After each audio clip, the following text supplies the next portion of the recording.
gracias a Dios Todopoderoso por estar esta mañana aquí en este su programa Artillería Bolivariana, ¿no? Recordando la Eclesiastés. El que cree ser algo, perdón, Gálatas 6:3. El que cree ser algo no siendo nada, a sí mismo se engaña. Dependemos de un Dios todopoderoso. Lo espiritual jamás se puede descartar. Tenemos hoy un invitado de honor, magíster en filosofía de la guerra, el compañero Fernando Rivero. Agradecido por estar aquí. Gracias, Teniente Coronel Cedeño. Yo aprendí a admirar a casi todos ustedes, aprendí mucho de ustedes allí, que la mayoría venían de la Universidad Central y otras universidades, y entonces, bueno, uno en el ámbito militar, estudioso de la guerra, aprendió a ver otras visiones, ¿no?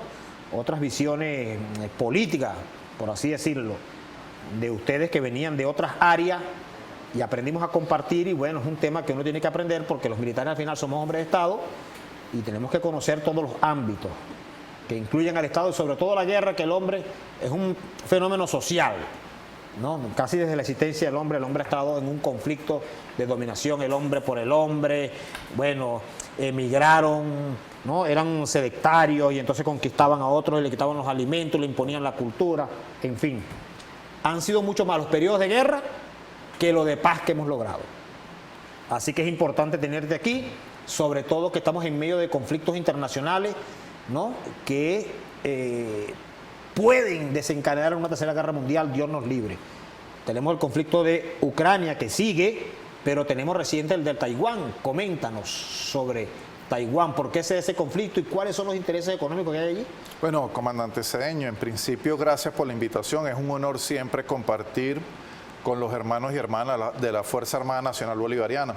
Creo que lo primero que debemos precisar es que la globalización neoliberal se impone hoy como un modelo predominante, un modelo que ha impuesto los intereses de las grandes transnacionales, de una élite global que se ha venido erigiendo sobre los intereses de los pueblos, colocando en primer plano el mercado en detrimento de la vida. Ahora bien, no solamente hay un conflicto en Ucrania en este momento, como consecuencia de la agresión de la OTAN contra la Federación de Rusia.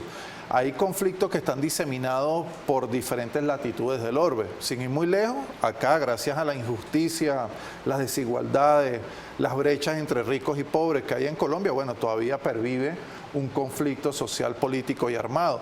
Pero también vemos cómo la mano del imperialismo se ha metido allí en Siria, un país que tiene cerca de una década de guerra, lo propio podemos decir de varios países del África, Somalia, donde hay una intervención militar estadounidense, allí vemos en Libia, gracias a la intervención de la OTAN, entre otras latitudes. Solamente, comandante Cedeño, que esto no se nombra porque no es funcional a los intereses de las grandes corporaciones de la comunicación, ni tampoco, por supuesto, a los decisores políticos globales. Hoy, en Ucrania y en Taiwán, lo que estamos observando es parte de la Estrategia de Defensa Nacional de los Estados Unidos 2022. Desde el 2001 se inauguró la tesis lamentable de la guerra preventiva, la guerra global contra el terror, luego de los ataques de la Torre Gemela. Posteriormente, desde el año 2014, con la situación que se vivió en Crimea, surgió lo que fue la tercera estrategia de compensación, es decir, los Estados Unidos pretendían entonces tecnológicamente, y tiene que ver con lo que comentábamos de los nuevos retos en materia tecnológica. Ellos trataron de imponerse al resto de las potencias emergentes en el ámbito técnico-militar para así apoderarse del mundo. En este momento, con la estrategia de defensa 2022, Rusia y China se constituyen en las principales amenazas según lo que dicen los pensadores del Pentágono. De manera que cuando abordamos lo que fue, y con esto quiero cerrar esta primera idea, lo que fue el concepto estratégico de la OTAN 2022 en su reunión de junio de este año, bueno, allí vimos cómo eso fue refrendado por las potencias de la OTAN cuando señalaron que Rusia era la principal amenaza, la amenaza inmediata, mientras que China era una amenaza sistémica, un desafío, perdón, sistémico. De forma de lo que se trata en este momento, nos encontramos en una lucha frente a una potencia decadente que trata de mantener su hegemonía global y por otra parte las potencias emergentes, Rusia, China, Irán, Corea del Norte y también los pueblos en lucha como es el caso de Venezuela, Cuba y Nicaragua. No entiende los Estados Unidos que estamos ante el nacimiento de un mundo multipolar. No lo quiere entender, no quiere reconocer el nacimiento de este nuevo mundo, porque además vemos dos elementos importantes que los vimos en Ucrania y lo vemos en Taiwán. Primero, Estados Unidos no reconoce a Taiwán como república independiente, como país independiente, no lo reconoce. Pero además en el tema de Ucrania, que fue uno de los primeros que, bueno, propició, ¿no?, aquello de la OTAN, de que Ucrania perteneciera a la OTAN, y luego vemos que lo deja solo. Y así está pasando con el tema de Taiwán. O sea, ¿cuál es el interés real de los Estados Unidos allí? ¿A qué está pasando? Recordemos la tesis de Mackinder cuando Mackinder hizo el planteamiento de la isla mundial. El área de la Eurasia es fundamental para el control del mundo. De manera que hoy, cuando observamos el conflicto en Europa del Este, ese conflicto tiene que ver con el control mundial. Pero lo que estamos viendo también en Taiwán es el control del área del Asia-Pacífico. Recordemos que el año pasado se acordó la alianza militar llamada AUKUS, que es el acrónimo de Australia, Reino Unido y Estados Unidos en inglés. Esto tiene que ver con el control de todo el área del Asia-Pacífico, tratar de contrarrestar la influencia creciente de China y, por supuesto, cercar desde el punto de vista militar a la República Popular de China. Esto es la prolongación de lo que ya se venía haciendo con la base de Diego García. En los tiempos de la Guerra Fría, con tecnología ya hoy, digamos, menos desarrollada, desde allí despegaban las aeronaves para, digamos, controlar una parte de Asia, controlar el área Pacífico, desarrollar labores de inteligencia y también operaciones militares, como más recientemente lo que ocurrió en 2003 en Irak. Despegaron también, aparte del despliegue militar en el Golfo Pérsico, de allí, de Diego García, salieron en el Pacífico numerosas operaciones de la Fuerza Armada de los Estados Unidos contra Irak. Hay posibilidad, yo pido a Dios que no sea así, pero hay posibilidad que en medio de estos cálculos o de estos mal cálculos, por así decirlo, ¿no?, que ha hecho el imperio norteamericano, desencadenen en un conflicto global, desde tu visión filosófica del estudio de la guerra. Nos encontramos ya en un gran conflicto global que tiene distintas dimensiones. Por un lado, el intento de perpetuar el capitalismo neoliberal. Por otro lado, quienes soñamos en la construcción de una alternativa antisistémica. Nosotros desde Venezuela creemos en el socialismo. Por otra parte, junto a esto, la disputa entre el mundo unipolar, heredado de la caída de la Unión Soviética con Estados Unidos como potencia hegemónica, y el nacimiento del mundo pluripolar y multicéntrico. Todas estas luchas se vienen dando en el marco también de las contradicciones de género, las luchas de las mujeres por su emancipación, las luchas, por ejemplo, de quienes sufren la opresión racial, es decir, los mestizos, los negros, las luchas de los pueblos originarios. El capitalismo tiene una gran variedad de formas de dominación. Hoy, diferentes sectores, clases sociales vienen luchando frente a esas tramas de dominación. Pero ¿podemos terminar en una tercera guerra mundial? Lo que dicen algunos teóricos, analistas. Podría ocurrir, todo va a depender de la voracidad del imperialismo y, peor aún, podemos terminar en un enfrentamiento con armas de destrucción masiva. El capitalismo o el imperio norteamericano tiene una doble moral, se ha demostrado a través de la historia, ¿no? Pero el conflicto con Ucrania y Rusia hizo que Estados Unidos flexibilizara, por así decirlo, un poco sus políticas con Venezuela. Y vinieron para acá a conversar por el tema del petróleo y todo lo demás.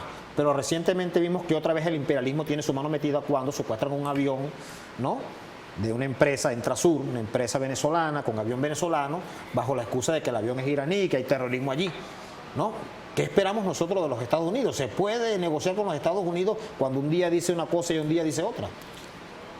Considero que quienes creemos en los sagrados intereses del pueblo, quienes defendemos la causa noble de las mayorías nacionales, debemos dialogar en el marco del respeto a la soberanía nacional, refrendando nuestro proyecto sociopolítico con quien haya que dialogar. Ahora bien, es un error pensar que el diálogo se constituye en un viraje de carácter estratégico, en otras palabras, por parte de los Estados Unidos. Los Estados Unidos no van a renunciar a sus planes geoestratégicos. El diálogo es un viraje en el marco de la crisis económica que padece Estados Unidos y la Unión Europea. En Estados Unidos es la peor crisis inflacionaria que sufre en 40 años y además sufren una crisis energética. Venezuela es un país con potencialidad en materia de hidrocarburos y bueno, han venido al diálogo porque mientras se dé el conflicto en Ucrania, mientras hoy nos aproximamos al invierno, ellos requieren petróleo para tratar de amortiguar la demanda energética global. Yo creo que el diálogo no es otra cosa que un momento táctico en la política exterior de los Estados Unidos. Y nosotros, los bolivarianos, los que soñamos con un mañana diferente, siempre tenemos que estar preparados ante cualquier escenario para darle la prosecución que requiere nuestro proyecto. Nosotros vamos a hacer una pausa, no sin antes leer las redes sociales, pero quiero que conversemos el tema de Colombia. ¿Cómo ves tú las relaciones con Petro? ¿Y cómo ves tú a Petro? ¿Cuál es tu análisis del presidente Petro? Vamos a una pausa, pero no sin antes leer las redes sociales. Nos escribe Luis.tobar82, Álvaro Silva 303, La Irene Acosta, Fraimer Uzcategui y 19 Amílcar Cobo. ¿Conoce a Amílcar Cobo? No lo conozco. ¿No lo conoce? No lo conozco. Ese es mi padre paracaidista de allá del 422 Batallón de Infantería Paracaidista Antonio Nicolás Briceño. Los Diablos del Briceño nos llaman. Sí. Esa es la mejor unidad paracaidista que tiene Venezuela y el mundo. Saludos a mi coronel Amílcar Cobo. Pausa y regresamos con más de artillería bolivariana. Quiero recordar antes de irme rapidito, les pido permiso a mi director, me he despedido como 30 veces en esta pausa. Pero recordar que estamos en los Juegos Internacionales, quiero también tu análisis allí, ¿no? ¿Qué te parecen estos Juegos Internacionales Militares? Donde está incluida ahora Bolivia se integró y se integró Nicaragua. Juegos Internacionales Militares Army Games 2022 y aquí somos una subsede. Aquí está la disciplina frontera francotirador. Pausa y regresamos. Mira, Rivero, bueno, compañero de la maestría de Filosofía de la Guerra. Lo que pasa es que yo aquí siempre digo Ali Primera, porque Ali Primera alimenta los sueños. Pero cuando viene este veguero, pone puro Jorge Guerrero. Pero está bien, compadre, sigue con Jorge Guerrero, que hoy es viernes. Claro, está bien. Hoy es viernes. Mañana en la mañanita le pongo la vista al llano, ya tengo listo el sombrero, mis alpargatas. También le compré un regalo para llevarle a la joven que me tiene trasnochado. Es una morenita, linda, mi esposa, que Dios me la guarde. Esa está en la calle comprando. ¿Ah? Muy raro cuando ve el programa. Yo la agarro, la pongo a ver el programa en la noche, Rivero. Y luego le hace las preguntas del examen. Y luego la pregunta del examen. Quedamos en una pregunta al aire, mi querido compañero Rivero. Estamos de vuelta. Este es su programa Artillería Bolivariana. Hoy con el compañero magíster en Filosofía de la Guerra, Fernando Rivero. ¿Cómo ves tú las relaciones con Petro, las relaciones con Colombia? ¿Cuál es tu visión a futuro de las relaciones con Colombia, con el hermano pueblo de Colombia?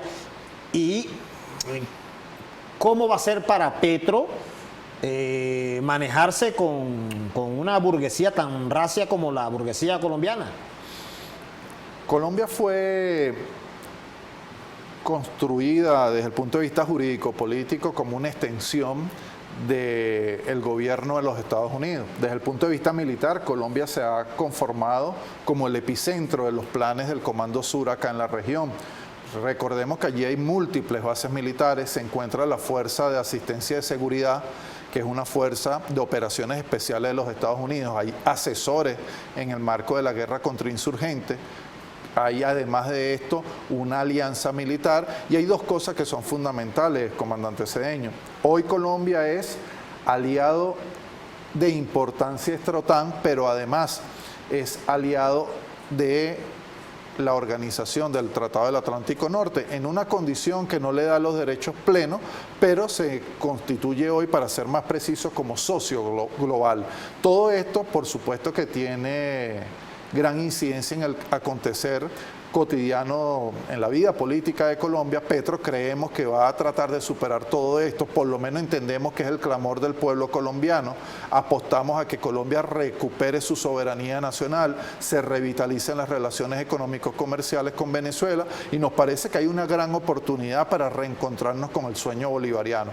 Nos dio de verdad gran orgullo ver la espada de nuestro libertador, no solamente el libertador de Venezuela, sino de Colombia, Bolivia, Panamá, también el Perú, Ecuador, el hombre que proyectó la liberación de Filipinas, Cuba, Puerto Rico, el que liberó la Florida, la República de la Florida. Entonces, bueno, al ver esto creemos que hay una gran oportunidad, una oportunidad histórica y creo que es al mismo tiempo una oportunidad para la región, para fortalecer la CELAC, para que vuelva a surgir UNASUR con mucha fuerza y por supuesto es un paso hacia la unidad de los pueblos, eso es lo que esperamos.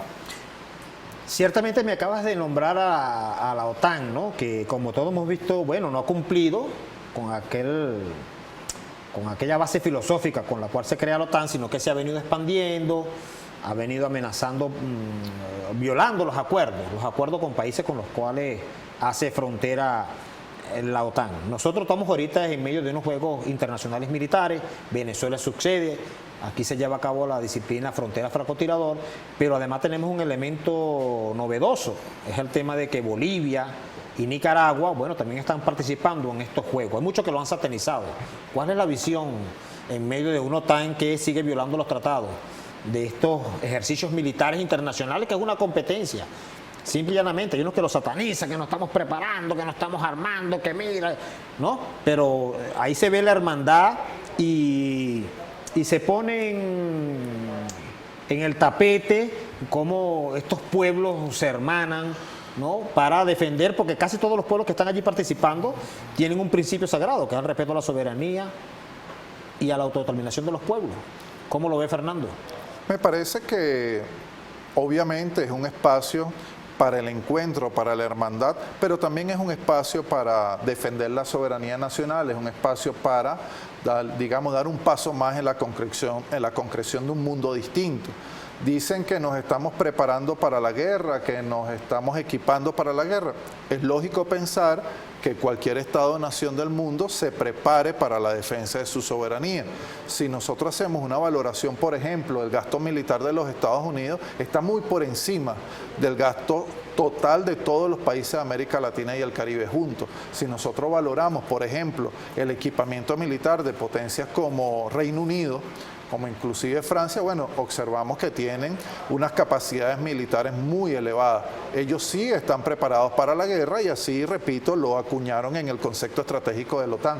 Que además la guerra es un negocio, porque ¿cómo ha hecho Ucrania para resistir tanto contra Rusia? Que hay un vocero norteamericano que dijo, mire, nosotros no estamos preparados, el ejército ruso es uno de los mejores ejércitos del mundo. Sí, de hecho, comandante Cedeño, al 6º día de iniciada la guerra, o mejor dicho, la operación especial militar en Ucrania, la guerra, porque fue para los Estados Unidos un intento de hacerle la guerra a la Federación de Rusia. Al comenzar esto, dice el Instituto para la Paz de Estocolmo, un instituto noruego, esto no es del Partido Comunista de Cuba ni una agencia oficial del gobierno bolivariano, se trata de una institución que se encarga de los grandes temas de la paz mundial y también de la guerra. Al 6º día subieron en más de 15% las acciones de las principales empresas militares del mundo. Y dentro de las primeras 15 empresas militares en materia de equipamiento, de entrenamiento militar, 9 son de los Estados Unidos. Desde luego que la guerra es un gran negocio para las transnacionales. Mire, quiero hoy tengo que corregir esto, con el permiso de Fernando, que está aquí, porque, bueno, mi general de brigada Cobos, Almirca Cobos, es general de brigada, valga la repetición de la palabra, pues. Yo había dicho coronel, ¿no? Una ponchera, ¿sabes? Como decimos en el ámbito militar, me sale una ponchera. Nosotros no estamos en guerra físicamente, pero según los conceptos de la guerra, guerra multiforme, guerra multidimensional, guerra total, grandes filósofos de la guerra, ¿Venezuela está en guerra según algún concepto que tú manejes de la guerra, de esto teórico? Venezuela, de acuerdo a la doctrina militar estadounidense, sufre una amplia y diversa gama de doctrinas políticas y militares. Por ejemplo, nosotros en Venezuela, de acuerdo al manual del año 2010, el manual de la guerra no convencional de operaciones especiales, hemos sufrido operaciones de carácter estrictamente militar. En materia de operaciones psicológicas, Venezuela ha estado sometida a un largo ataque. Son operaciones utilizando medios de comunicación, redes sociales, operaciones militares permanentes de carácter psicológico. Pero también, por supuesto, en esta guerra que ha sido multiforme, ellos también han apelado a tratar, pues, de destruir los cimientos de nuestra economía, afectar la política social, crear condiciones, en otras palabras, para legitimar una agresión ya propiamente militar en términos convencionales. Esta agresión puede ser, en algún momento la valoraron utilizando a las Fuerzas Armadas de Colombia, por ello la doctrina Damasco la han pensado también con la utilización de la Organización del Tratado del Atlántico Norte.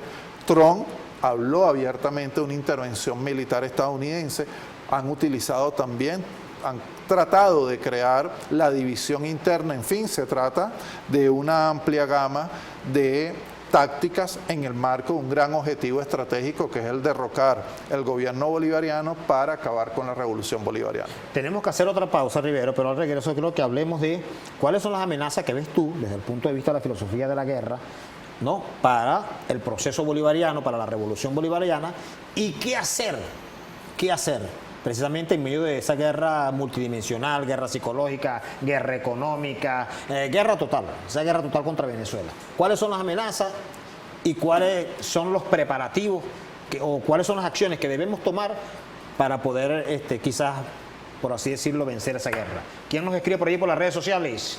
Querida compañera, recuerde que TV Fan está transmitiendo los Army Games que se están haciendo ya en el fuerte de Lepaima, específicamente en la disciplina de frontera francotirador, ¿no? Por aquí nos escribe Casey José y Michael Maicica, ¿ah? Mallorca. Ah, Mallorca. Ya me estoy poniendo viejo. Hay una canción que dice así y empieza uno a perder la vista, Rivero. Sí, claro. No, Rivero porque es más joven que yo, ¿vale? ¿Ah? Rivero es más joven que yo, aunque ustedes no lo crean. Vamos a una pausa, regresamos con más de Artillería Bolivariana. Hoy con nuestro magíster en Filosofía de la Guerra, Fernando Rivero. Pausa y regresamos. Mire, ¿te has escuchado la canción? Claro. ¿Tú eres de dónde, Rivero? Yo soy de Caracas, pero tuve 4 años y medio en Guárico. Ah, no, guariqueño también, ¿eh?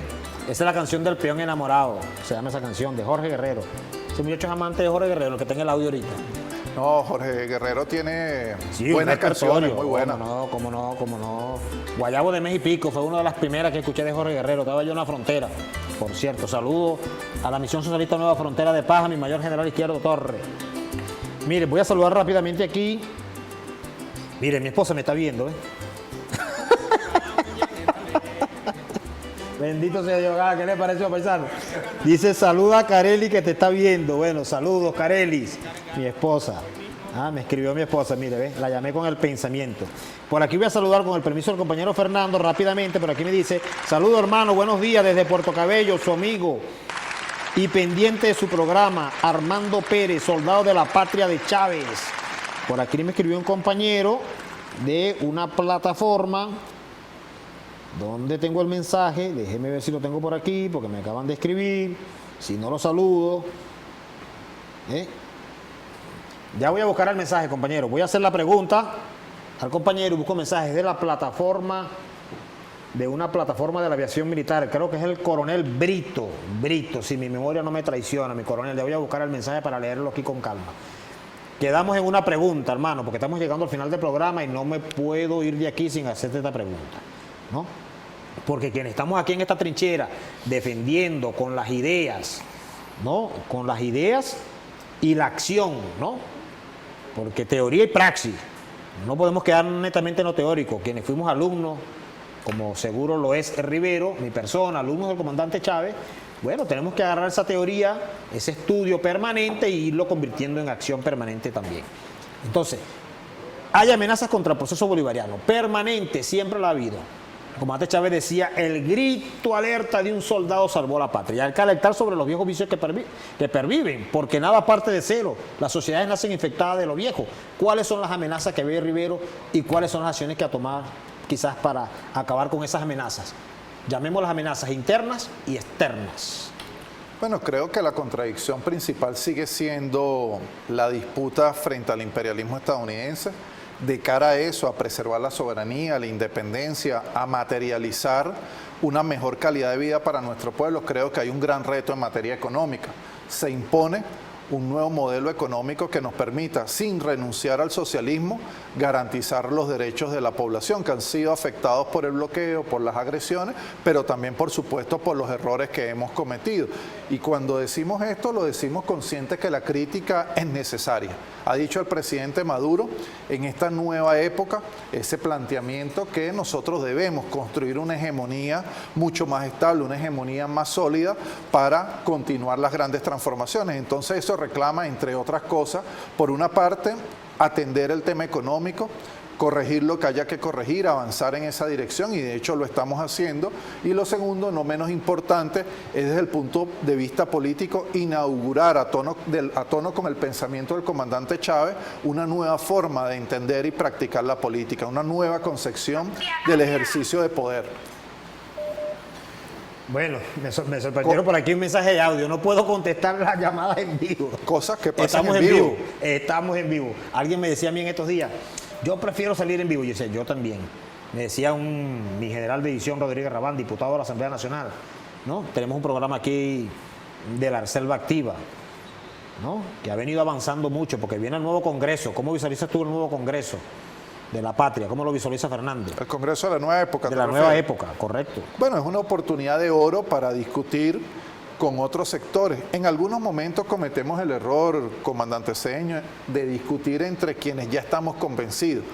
Creemos que hay que ir más allá, hay que ir al reencuentro con los sectores populares, con la clase trabajadora, con los campesinos, con los explotados, con los excluidos, con los que están inconformes. Y hay que comprender que los que están inconformes, nuestro papel debe ser convencerlos, presentar propuestas, construir junto a nuestro pueblo propuestas transformadoras y darle viabilidad política. Nadie se puede poner bravo por la crítica. La crítica es sana, la crítica contribuye, dinamiza la revolución. Así lo ha dicho el presidente Maduro, y a mí esa frase del comandante Chávez de la importancia de la crítica me parece medular en este momento. Que además es robinsoniana. Simón Rodríguez decía, toda sociedad crece y evoluciona por la crítica. La crítica viene de criterio. Es decir, que es necesario la crítica permanente. Hablan canales, pero la crítica constructiva. Hay quienes critican de manera malsana, por eso es que no se le podemos dar eso a medios de oposición.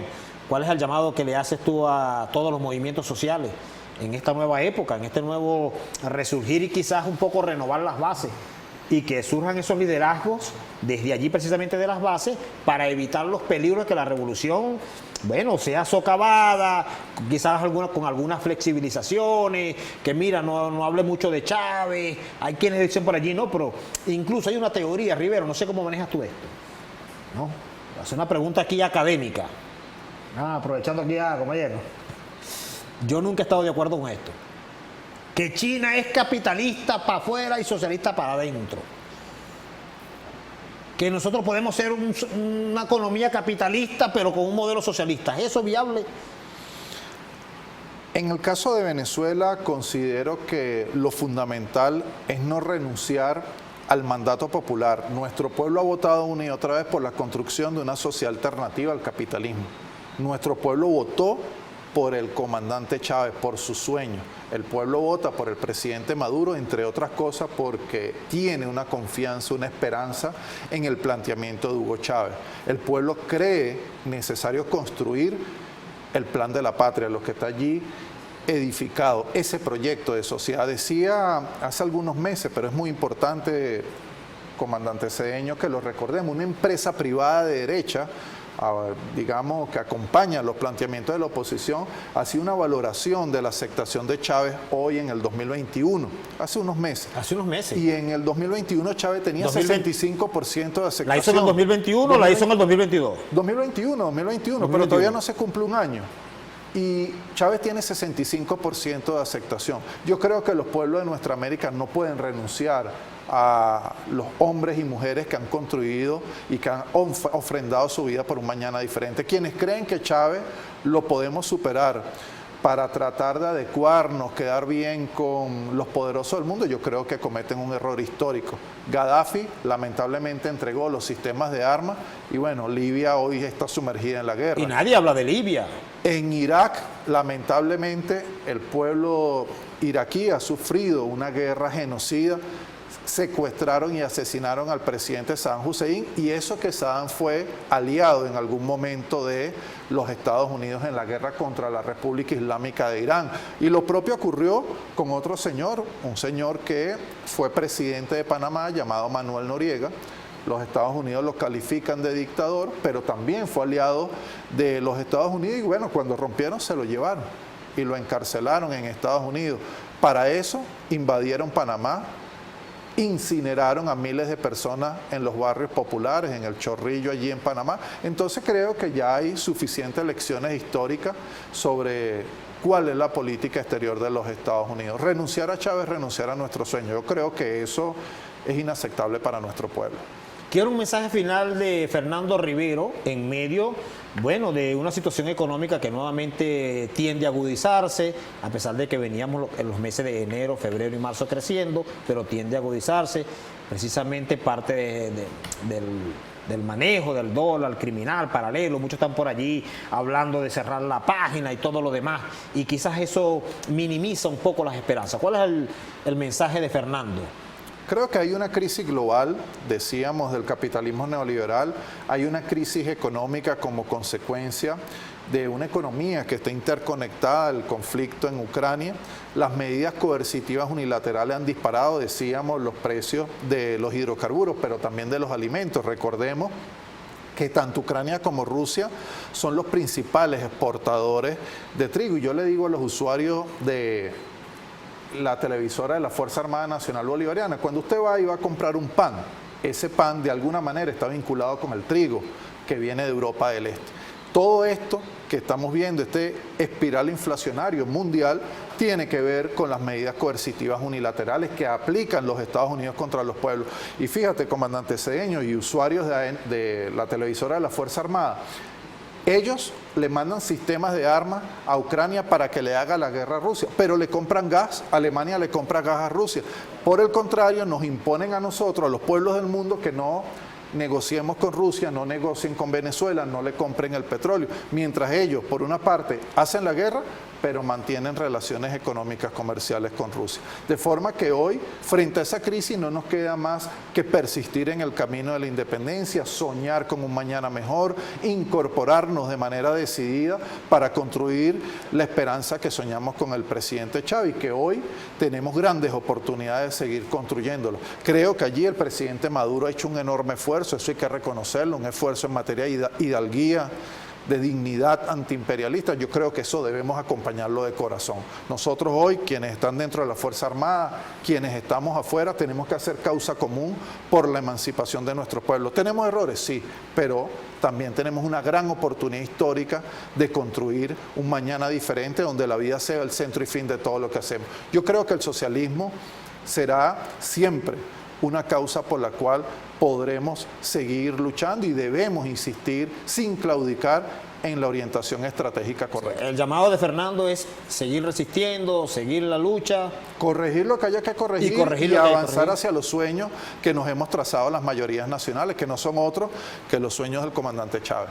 Seguir peleando por los sueños del comandante Chávez. Desde luego. Bueno, con esa reflexión profunda, yo quiero saludar rápidamente, antes de despedirme, a la 102.9 FM, La Morena, creo que se llama así, que me corrija la gente de La Morena, que no está escuchando, Fernando. ¿Ah? Así 102.9, sí, se llama La Morena, ¿se llama así? Sí, sí. Rivero dice que sí. ¿Te han invitado para allá, para La Morena? Y saludar a uno de sus técnicos o productores, Rivero Alfonso Álvarez. Saludar al teniente coronel Primera Guais, leo también las redes sociales, Emilio Coelho, Aniluz Suárez, Rudy Puerta, Yarinson, mira, Rudy Puerta, está saludando. Ah, qué bueno, la diputada. La diputada Rudy Puerta. Mira, creo que hay que saludar al Partido Comunista de Chile, que hoy nos acompaña acá. ¿Cuál es el nombre del compañero que está aquí del Partido Comunista de Chile? Carlos Casanueva. ¿Ah? Carlos Casanueva, del Partido Comunista de Chile, nos visita aquí hoy en el estudio, pronto lo tendremos aquí como invitado. Claro, y desearle éxito al pueblo chileno en la jornada democrática por la aprobación de la nueva Constitución. De la nueva Constitución, correcto. Y vuelva a la senda de Allende, ¿no? Claro. Más temprano que tarde, dijo Allende, se abrirán las grandes alamedas por donde camine el hombre libre. Por ahí nos saludó también Jarvinson D'Amico, Daniel Piso Chiramo, saludos a todos los que nos escriben. Mi coronel Brito, que está allá en la base aérea, en una plataforma, no recuerdo el mensaje, Pero bueno, lo importante es mi saludo, mi coronel, mi abrazo, gracias por estar en sintonía y a todos los que nos escriben, Teniente Coronel Primera Guay, a la 102.9 FM y agradecerle profundamente al compañero Fernando. Seguramente te tendré por allí para que sigamos debatiendo, sobre todo porque lo internacional siempre tiene que ver con lo nacional. Claro. Es imposible entenderlo si no estudiamos lo internacional, el mundo multipolar. ¿Cree, Fernando, en un mundo multipolar? Desde luego, estoy convencido que eso lo vamos a lograr. Bueno, agradecido. Gracias a usted, camarada. Ustedes continúen en la programación de TVFAN. Recuerden que estamos transmitiendo en vivo desde el Fuente Terepaima, ¿no? La disciplina de frontera francotirador. Venezuela en estos Juegos Militares Army Games 2022. Nos despedimos con Jesús Quintero, parido por una vaca. También criollito.